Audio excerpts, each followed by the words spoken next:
का गुल्लक तोड़ा तो सब यादें सामने बिखर गई। फिर इन यादों को समेटा तो नजरों के सामने बीती उम्र का हर पल गुजर गया।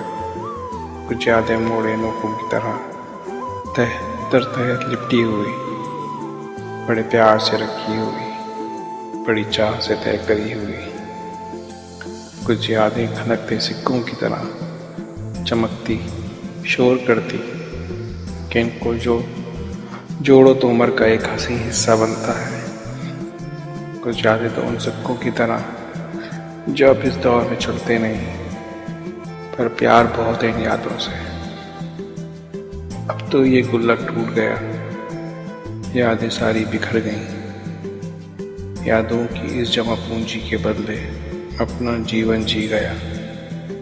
अब कुछ रहा नहीं पास मेरे, अब शायद खेल खत्म होने को है। अब कोई गुल्लक नहीं पास मेरे।